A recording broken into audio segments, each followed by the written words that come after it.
Hello, everyone, and welcome to A New Direction. My name is Jay Izzo, and we have another great show for you right before Thanksgiving.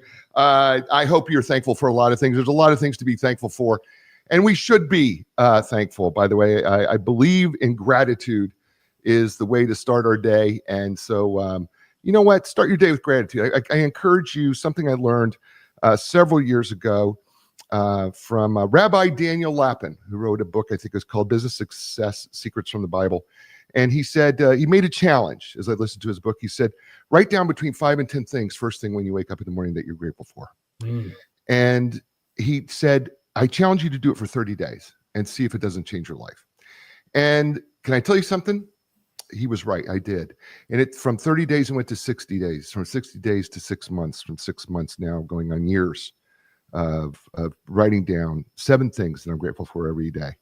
And some of them are stay the same, you know, from day to day. Some of them are different. Doesn't matter.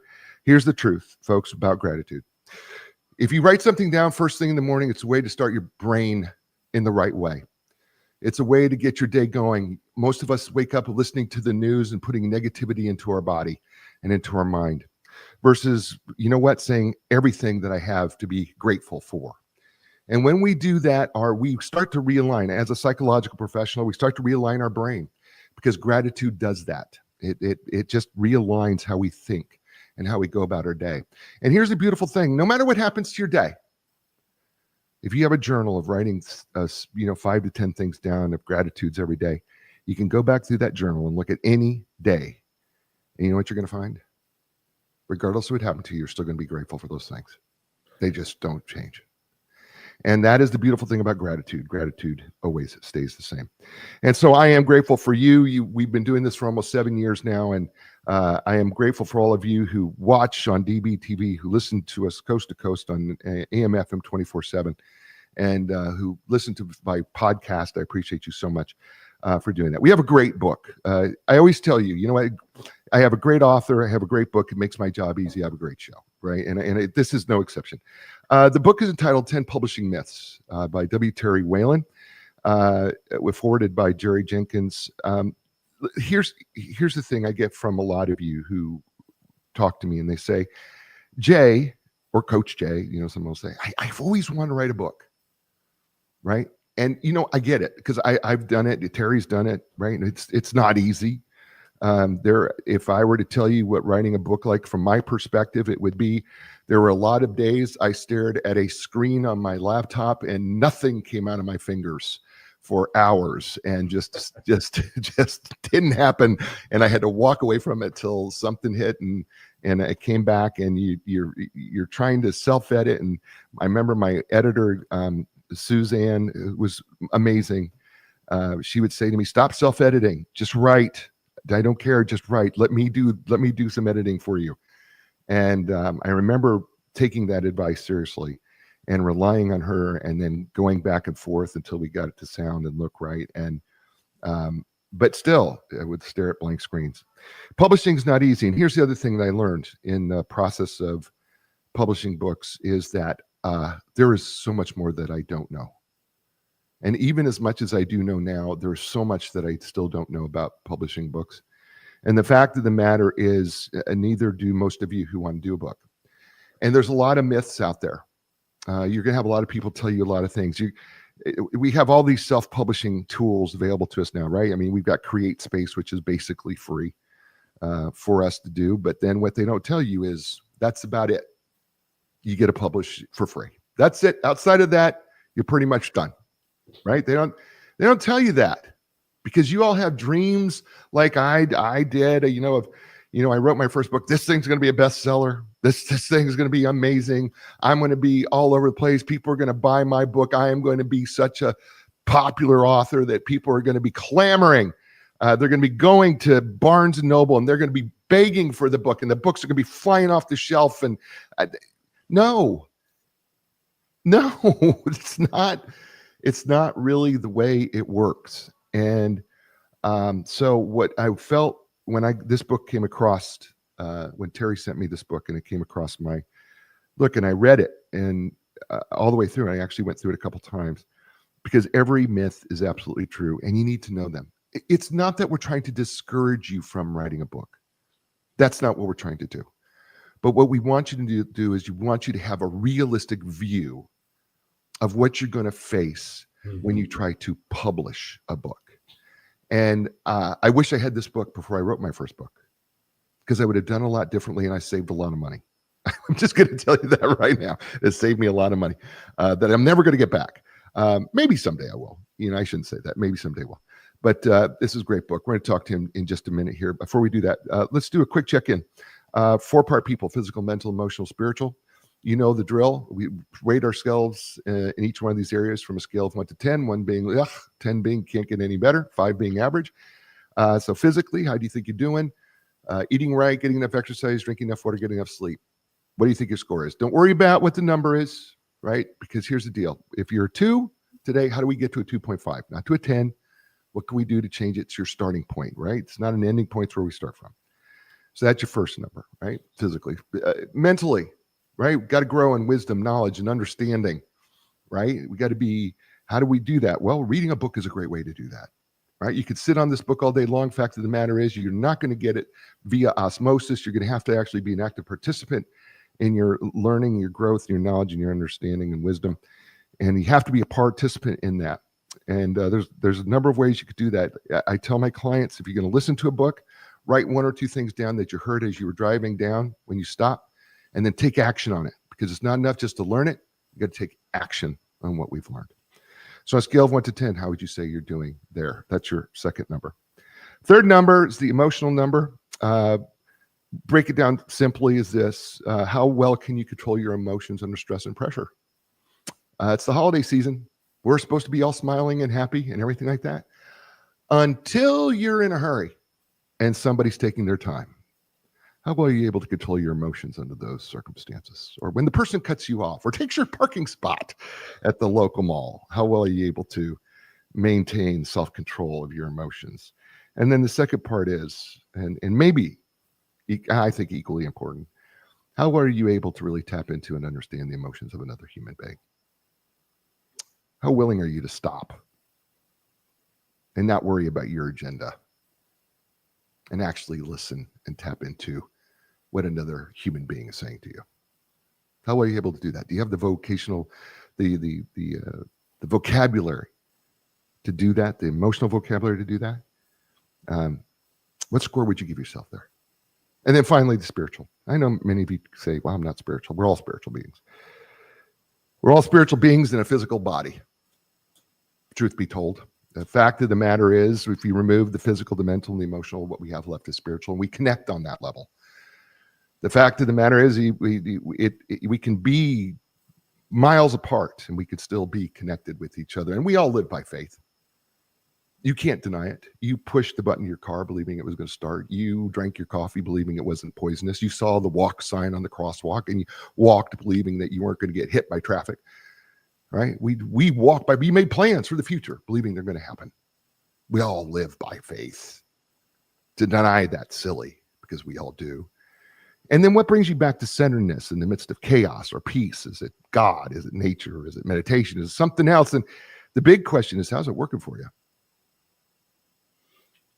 And what do you need to do to change it?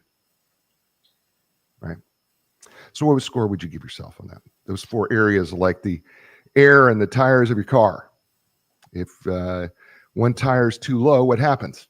Well, your car is going to weave and makes it harder to steer and control. And if all 4 tires are too low, then what happens is we're going to ruin the car over the course of time. Speaking of somebody who's got his tires all to the right height, his name is Terry Whalin. He knows and understands both sides of the editorial desk as an editor and a writer and a literary agent. A former literary agent, now Terry's an acquisitions editor at Morgan James Publishing. His magazine articles have appeared in more than 50 Christian and general market publications. Plus, he's written more than 60 books for traditional publishers. Graduate of Indiana University, he writes on a spectrum of subjects. He's got books that include Billy Graham, a biography of greatest American evangelist, and so many others. You can find him at www.terrywhalin.com. Ladies and gentlemen, welcome to the show. Welcome to the first time ever, Mr. W. Terry Whalin. Welcome to A New Direction, sir. Thank you, Jay. It's always an honor to be with you. Thank you so much. Love this book. So let's just dig right into 10 myths. I think what happens is that I gave in the intro of the show that I learned a lot, how much I didn't know. What's your experience with people who want to become authors? Uh, is it the same that I kind of described, or do you have something a little bit different? No, it's very similar. I talk to a lot of new authors, and they all have great dreams, ambitions, expectations as far as what's going to happen with their book.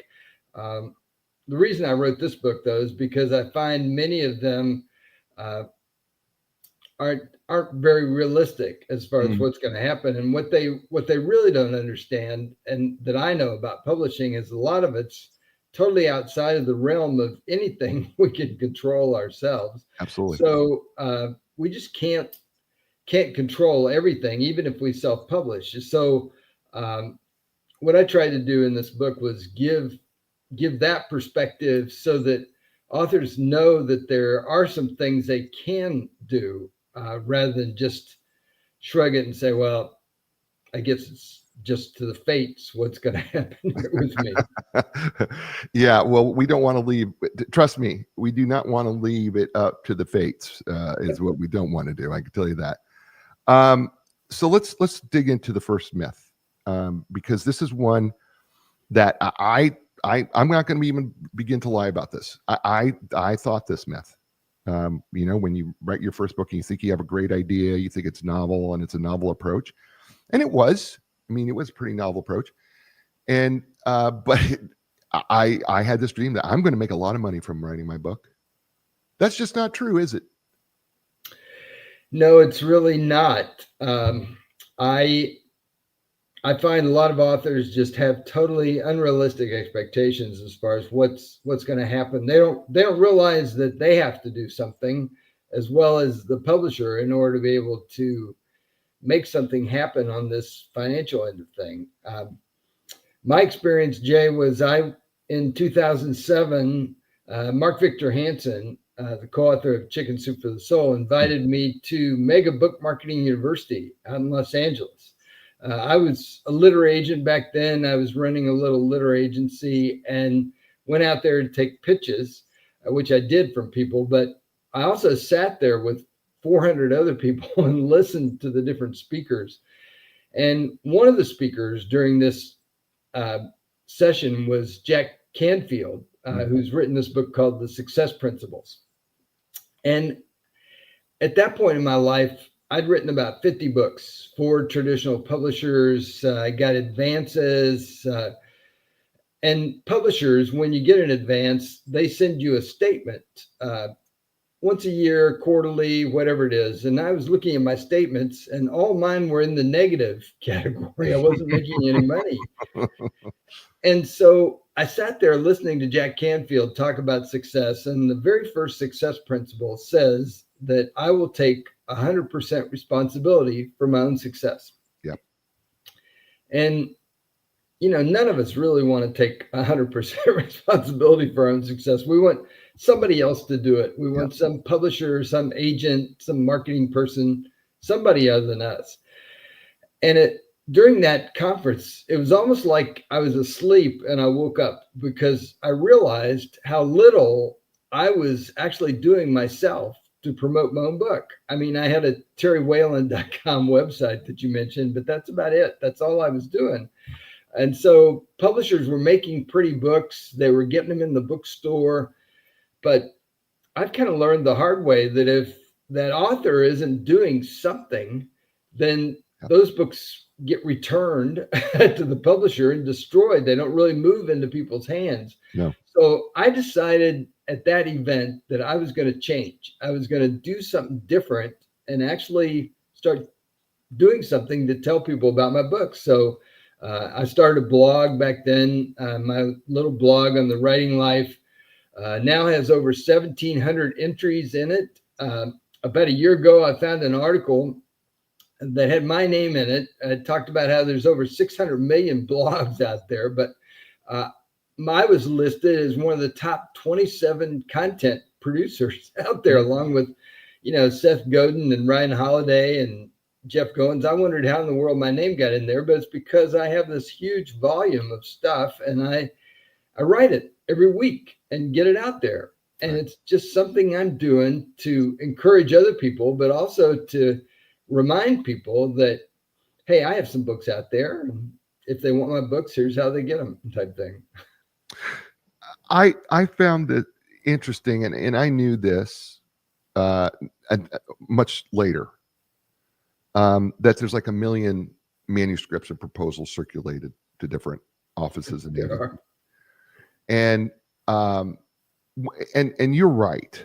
I fell into the same mode as anyone else. When I had a publicist or publisher that I was working with, I just assumed that they were going to do the work. And the fact of the matter is, I didn't do as much as I could have done, especially on my first book. I got much better by the fourth book, where I was doing, more work, and still am, by the way, still am doing work, finding new avenues, finding places where it makes sense for people to listen or purchase in a variety of different ways. And it's something that I think what happens, and I know it happened to me, and tell me about your experience, that you write the book and you're kind of just done. You write it and you're just kind of done. You don't want to do any more. You want to hand it off and you just want it to flourish. And I don't know if that's common. That's kind of what happened to me. And it's really, the writing the book is really the first step. It is.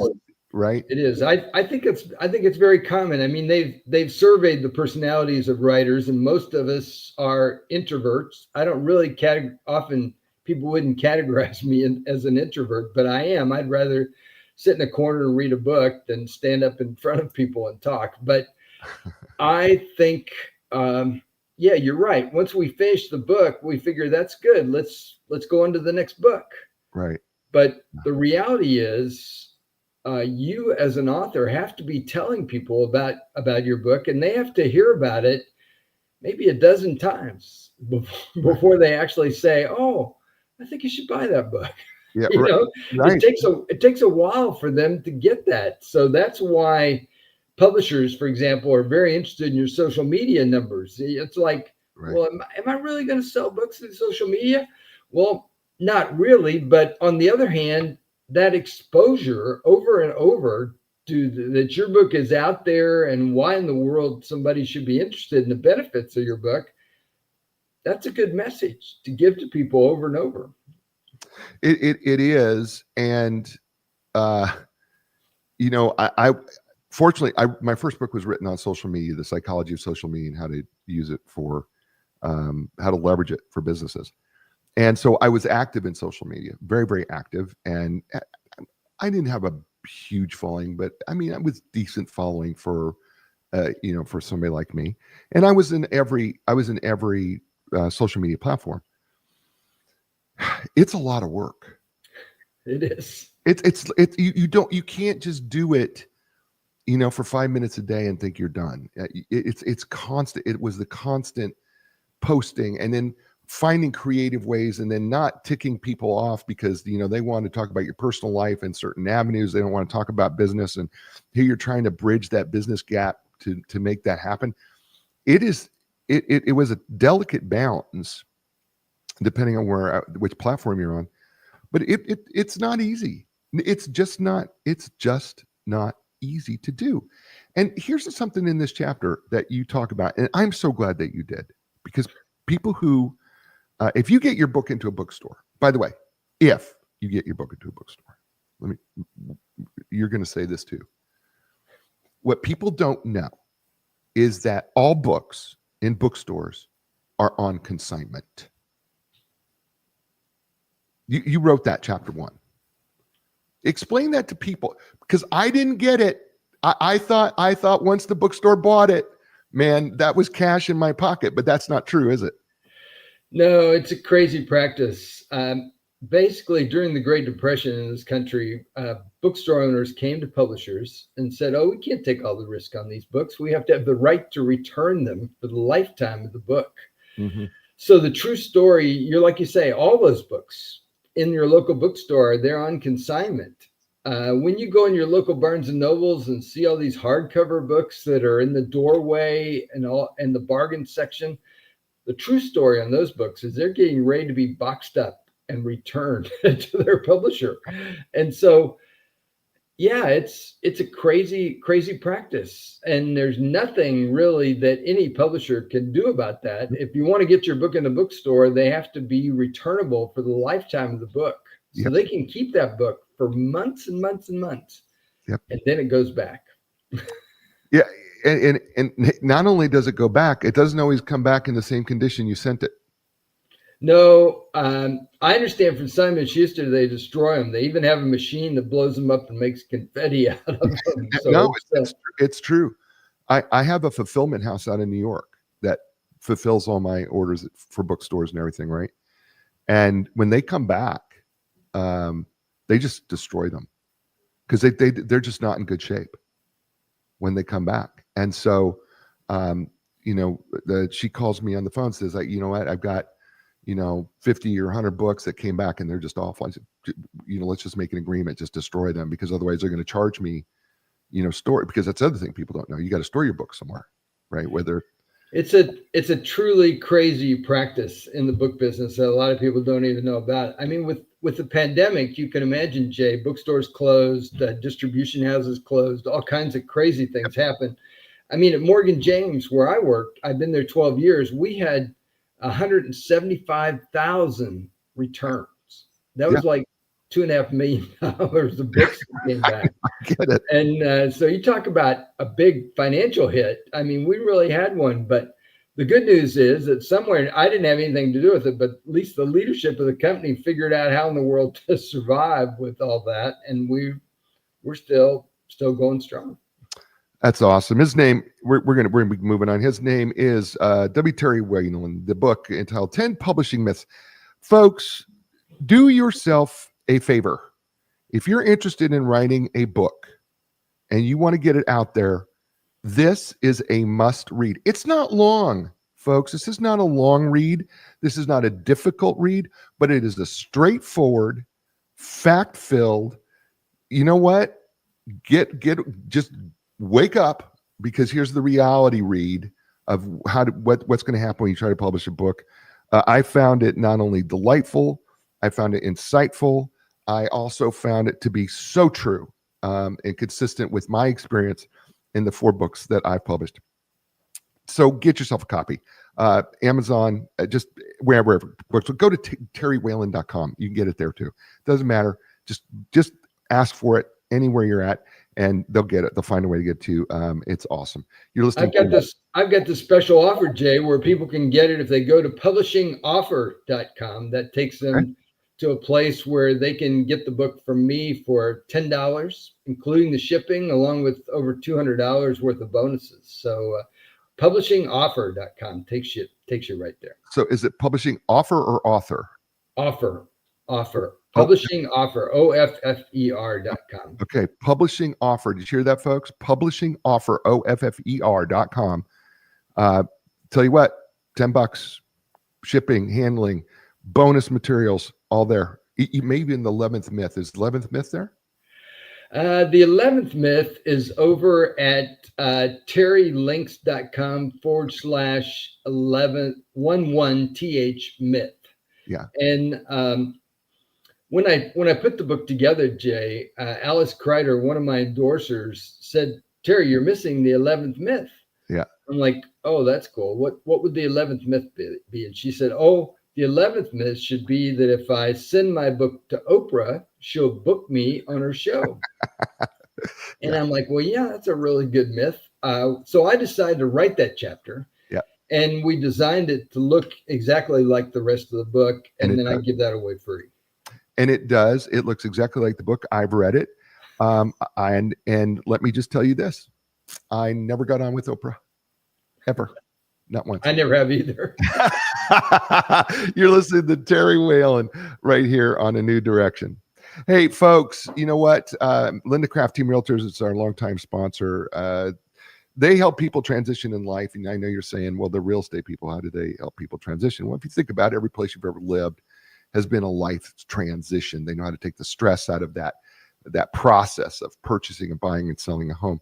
So they would love to help you no matter where you live. Check them out. It's lindacraft.com. Really easy. They've been helping thousands of people. They can help you too. lindacraft.com, LINDACRAFT.com. And I also want to introduce to you Zoundy.com, ZOUNDY. If you are a published author and you're looking for an alternative and a way to sell your Audible books, check out Zoundy.com. I have looked into these people. I have signed up. I am part of it. Listen, if you want to find a way, how can I give my book away? And how can I get people to do it? And if you want a way to track who's actually downloaded your book and you want to be able to have that, Zoundy is the route to go. It is the perfect Audible sound for books that I have found that actually helps and supports authors. And here's the deal. If you're an author and you go to Zoundy.com and then you put in J25, you're going to get 25% off to join Zoundy. I'm just telling you, this is absolutely fantastic way for you to build your email list. It's about a great way to build your all sorts of lists. It's a great way to, if you're doing corporate events, to get your book out ahead of time before you do your speeches. However you want to choose to do it, it's Zoundy.com. Check it out, ZOUNDY.com. And we're back here on A New Direction with my friend Terry Whalin. I know he doesn't know we're friends yet, but we are, and so that's just the way it's going to be. So let's move on to chapter 2, Terry. Here, and you know what, Andy, who's listening to us, watching us on YouTube, said this. He says, "I get the vibe that publishers don't do all that much unless you already have a big name." And I think what he's implying here is a lot about chapter 2, and that is, my publisher will sell and promote my book. Terry, what's the truth? Well, the truth is they will, to a degree, but publishers, I'm actually working at my third publisher, Jay, that I've worked for. And so what I know is that publishers, their attention is really quite divided. They have a lot of books that they're working on and talking about and promoting. I mean, at Morgan James, we do somewhere between 180 and 200 books a year. So there's a lot going on at the publishing house. So sure, we're gonna do some. We really get the book out there into the bookstore. We have a social media presence, all that kind of thing. But what I really tried to emphasize in this chapter is that you as the author have the greatest passion, desire about your book. And so you have to take that passion and desire and use that to funnel your actions so that you don't just, lean back and figure, oh, my publisher's going to take care of this for me, because they're really not at the end of the day. Yeah, no, they don't. And again, I was like this though. I thought that they were supposed to do all that. I didn't realize that wasn't the truth when I wrote my first book. I figured it out later, but I didn't. But I didn't know. I remember when my book was in like every airport across the United States, right? Which, by the way, it's also on consignment. If people are wondering if your books go to an airport, do they get to send those back? Answer is yes, they do get to send those back. But you say here, and it's ultimately true, they can get me in places, but I am not going. They're not going to promote me very much.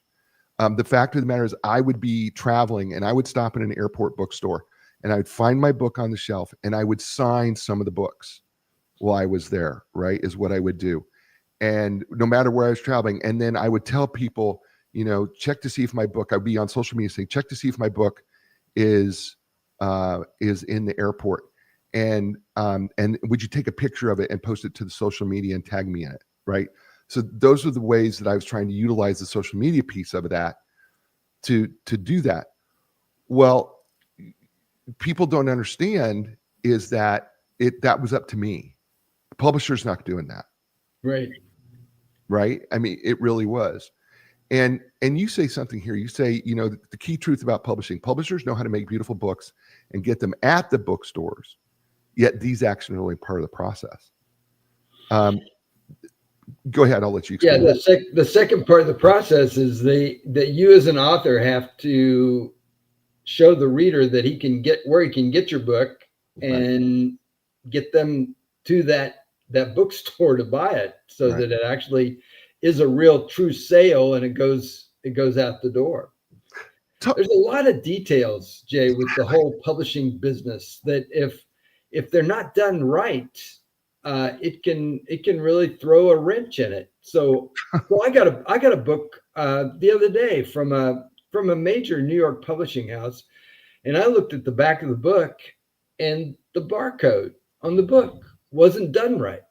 It had a 9 and 4 zeros like you do when you self-publish. And so you can imagine how frustrated the clerks are going to be at the bookstore when somebody takes that book to the cash register. Everybody wants to just scan their book, get the price in it, hit the button, and take the money. Right. Well, if your barcode isn't right, then that's not going to work. No, it's not. It's not going to work at all. It doesn't work. You make a statement in here that I want you to kind of explain to everyone. You said, don't get caught up into the quote unquote shiny object syndrome. Talk about the shiny object syndrome when it comes to publishing and publishers. Well, there's all kinds of stuff that you can buy, programs you can take advantage of, money you can spend with people. I call that the shiny object syndrome.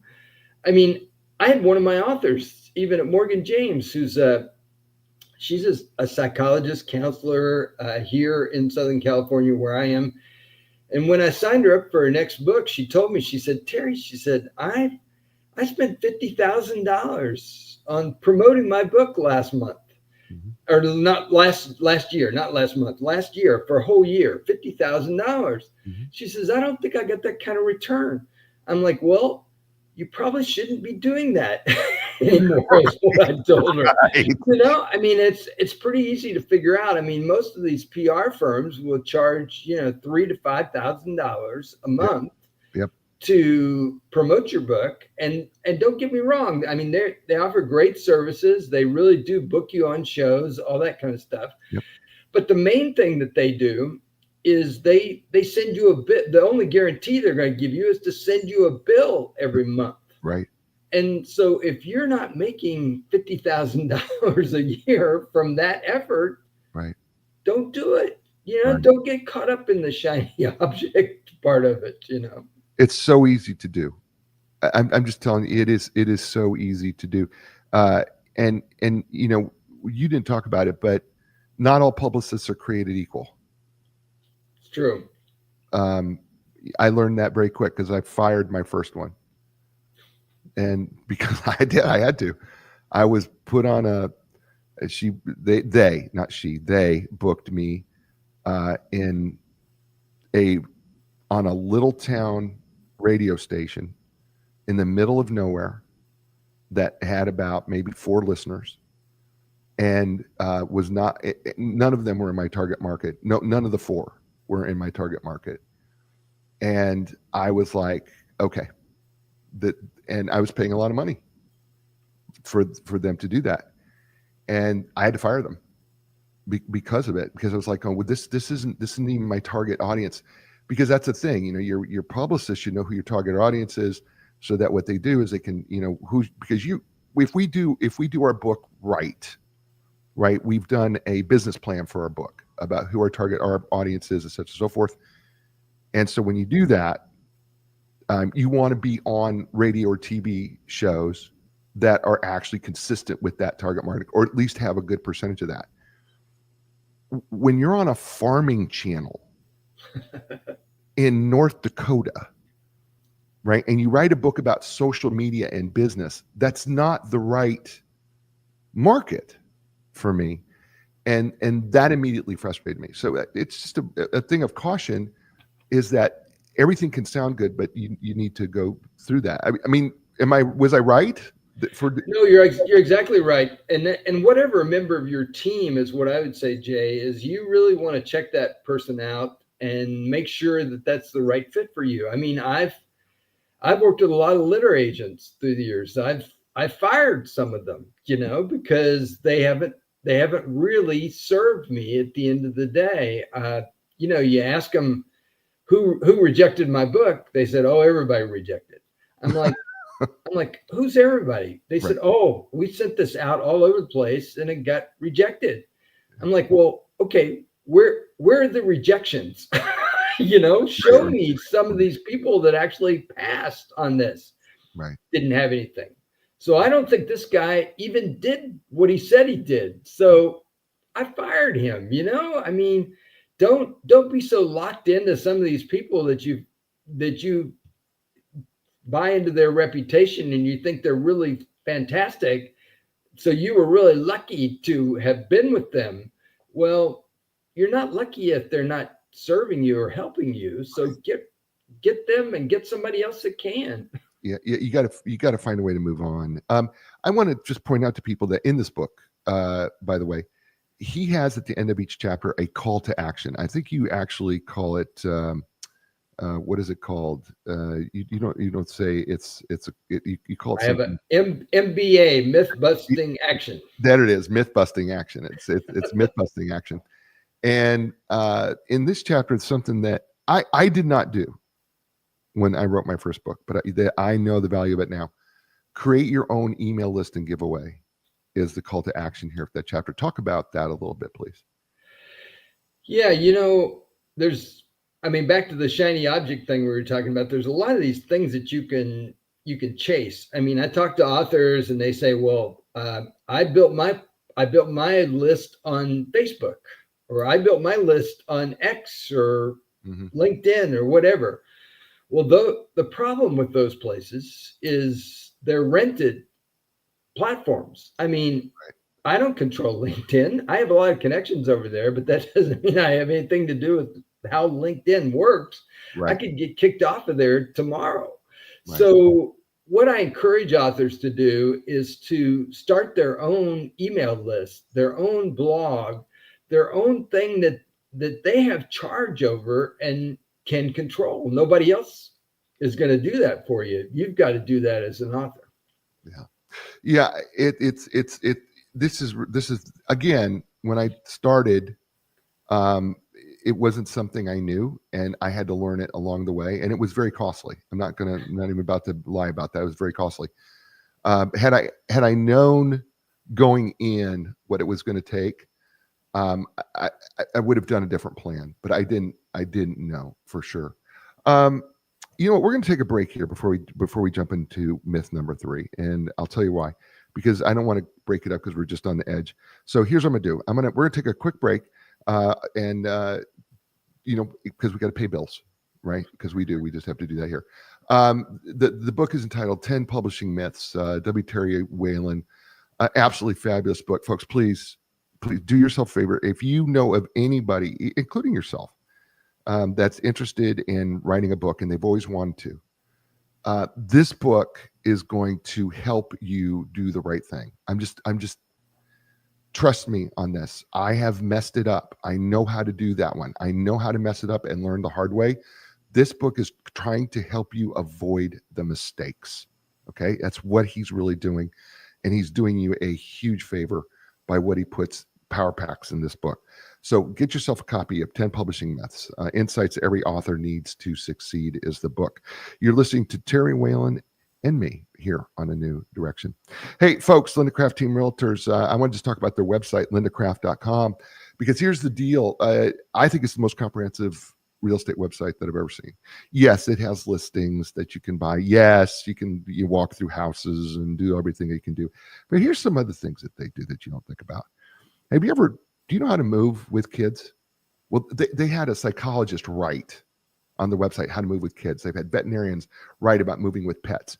They have all sorts of interesting articles and things that are going to help you. In fact, they've got their own show called Real Estate Right Now, where they talk about in their blog post and in their podcast about things, the real estate matters that matter to you. And so they have a variety of things. If you want to join the team, you can do it right there. Listen, if you're looking for a vendor that they have known and trusted, it's right there. So look, when you're ready to buy or sell your next home, listen, they're going on 40 years of being successful. Do you know how hard it is to be 40 years in any industry and still be at the top of the game? Well, that's what they've done at Linda Crafty and Realtors. So check them out. It's lindacraft.com, LINDACRAFT.com. And I also wanted to give another shout out to Zoundy.com, ZOUNDY.com. Listen, it's brand new. I actually have met the guys who started Zoundy. I've interviewed them. They knew about me and they said, would you do a private interview for us that we could use? And I said, yeah, absolutely. I'll do it. And listen, I want to just tell you something. I know that there's other platforms out there where you as an author, and even as a listener, where you can, put your book out there. But here's the thing I want to ask you, author. When you go to these other audio websites or with these other audio apps, do you know who's downloading your book? Shouldn't that matter? I think it should. Here's the thing about Zoundy. You can give away your book for free, but you get to see when they download your book, who is actually downloading it, and you can now contact the listener. How important would that be to you as an author? I'll tell you what it says to me. It says a lot. Because we just talked about in the show, you want to create an email list and giveaway. Guess what? You could give away your book. You can have a link for every one of your social media pieces. You can have one for your email. You can have one for your blog site. You can have the giveaway if you're doing a large speaking event so that people can read the book before you get there or listen to the book before they get there. I am telling you, Zoundy is absolutely the place that I'm now going when it comes to having people listen to my audiobook. It's Zoundy.com. And if you want to sign up right now as an author through Zoundy.com, and listen, you can get 25% off the package. Just put in J25. That's JAY25 when you go there. I am telling you, it is going to be outstanding. You're not going to regret it. It's going to be one of the best decisions you ever made. Zoundy.com, ZOUNDY.com. And we're back here on New Direction with my friend Terry Whalin, 10 Publishing Myths. We're at myth number 3. By the way, are you having a good time with this, Terry? I am.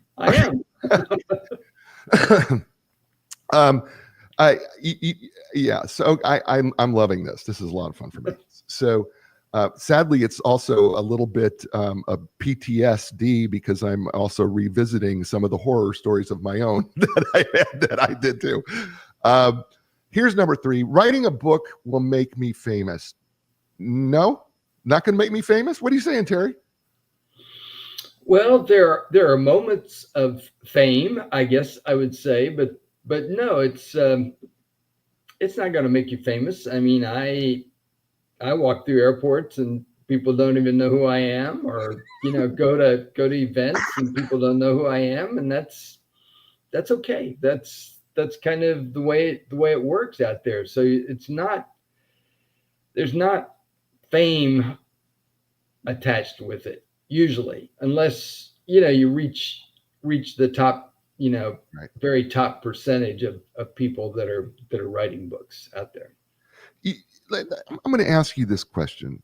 I get this one a lot from people, and that is, fiction versus nonfiction. You and I are nonfiction writers, and I'm more in that business realm, success leadership realm is what I write typically, mostly. Only a few. If you're in the nonfiction realm, this is my opinion. Tell me if I'm wrong. I find that we're less known in the world versus a fiction writer like J.K. Rowling or somebody who writes a lot of fiction tends to be has more notoriety. Is that accurate? Or yeah, I would say people that write fiction are more well known because their stories sometimes are made into movies, and right, or TV series and those kinds of things, which help the visibility of the book, I guess I would say at the end of the day. But even those people, hardly anybody knows what they look like. If you Right. pass them in the airport, you wouldn't really know who those people are. So it's not really going to make you famous in that sense. And even somebody like J.K. Rowling, I get all these book submissions where everybody says their book is the next Harry Potter book. Well, they have no idea how J.K. Rowling even sent in her stuff. Right. Way back when I blogged about this, and I found the story in a newspaper in the UK. But basically, she was a penniless, single mother that went to the library and looked at agents and looked at the list of names, and she said, "Oh, Christopher Little, that sounds like a children's agent. I think I should send my stuff to that person." Well, Chris Little had nothing to do with children's books. I mean, he was actually somebody that was an agent for thrillers, is what he did. And so she wrapped up her manuscript in a big black binder and sent it off to him. He told his assistant, "Hey, just reject all the children's stuff because there's no money in those children's books." But this assistant was really intrigued with this big black binder that came in the mail. And so she took it home and read it. And she said, "Oh, Chris, I think you can do something with this."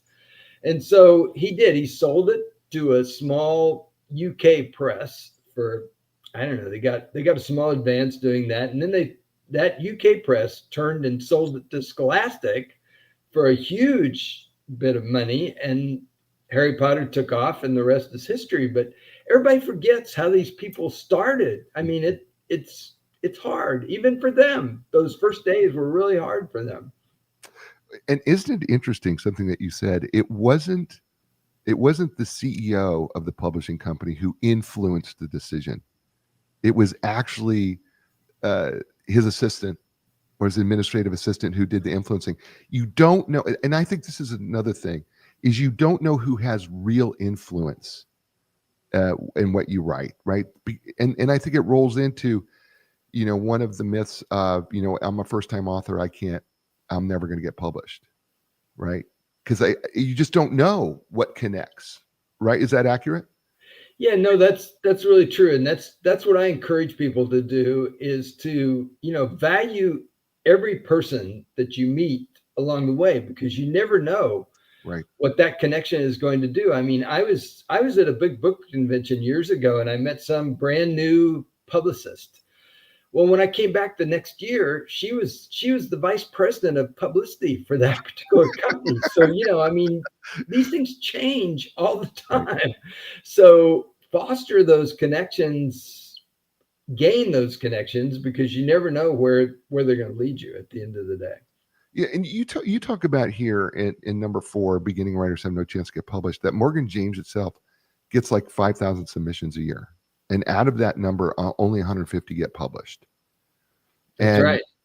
That's right. There's a big sorting process, Mhm. and things get rejected all the time. So people don't realize that you're taking a chance, even with somebody like Morgan James, to send your stuff to us, whether we'll publish the book or not. I mean, I have an author this week that I sent him a book contract for his novel.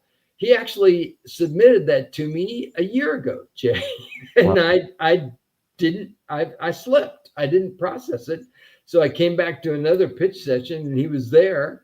And this time I processed it, and I sent him a contract for his book. So, I mean, you have to be persistent no matter where you are in the process, and just find that right connection for you out there. It's out there, but you actually have to take action to find it. What tips would you give somebody who is a first-time author about submitting a manuscript or pitch an idea to you? Can you give them some tips that might help them go, hey, this is maybe a few things that put you in the best light for a publisher? Yeah, well, I think one of the key tips that every writer needs to do is, even if they self-publish, they need to make a proposal for their book. So whether they write a business book or a novel or a children's book or whatever it is, write a proposal, and they can get a free copy of my book Proposals That Sell, 21 Secrets to Speed Your Success. If they go to bookproposals.ws, that'll take you to a site where you can get my book for free over there. And it has over 150 5-star reviews. People have used this book to, get a $50,000 advance, find an agent, find a publisher. All kinds of great things have happened from that book.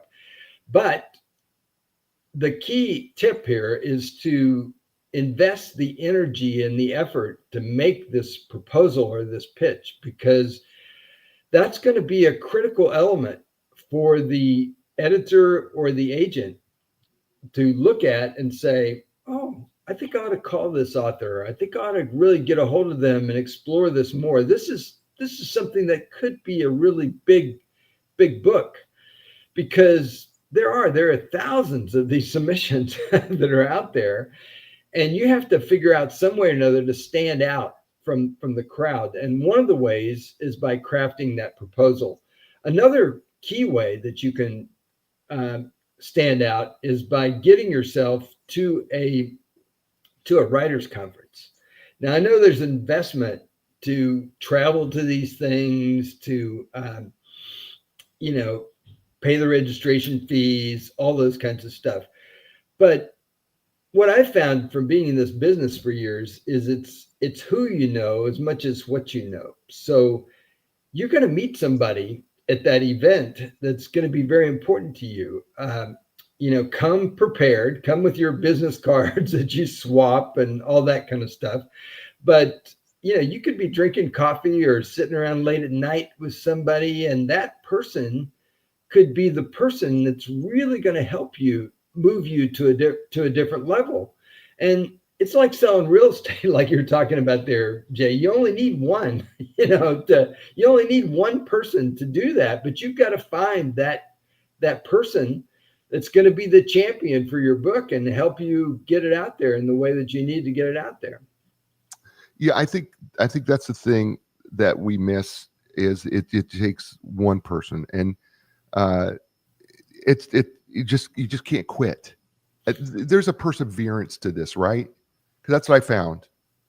Oh yeah, I mean, that's one of the things that people forget, about this. I mean, the Chicken Soup for the Soul books have sold millions of copies. For example, Mark Victor Hansen talks about how they were rejected over 160 times, for that book.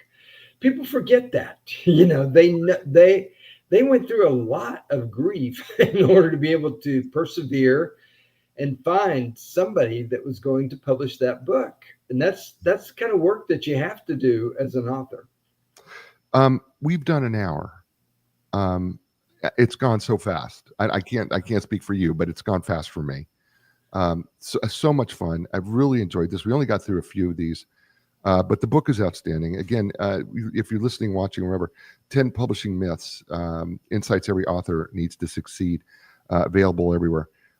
Get yourself a copy. I'm telling you, it's just outstanding. Terry, thank you. Tell people how they can get a hold of you and reach you if they got more questions, or if they'd like, maybe they would go, I'd like to submit something to you. How can they do that? Well, I actually have my personal email address in my X or Twitter profile. So it's simply terry@terrywhalin.com. They can Google my name.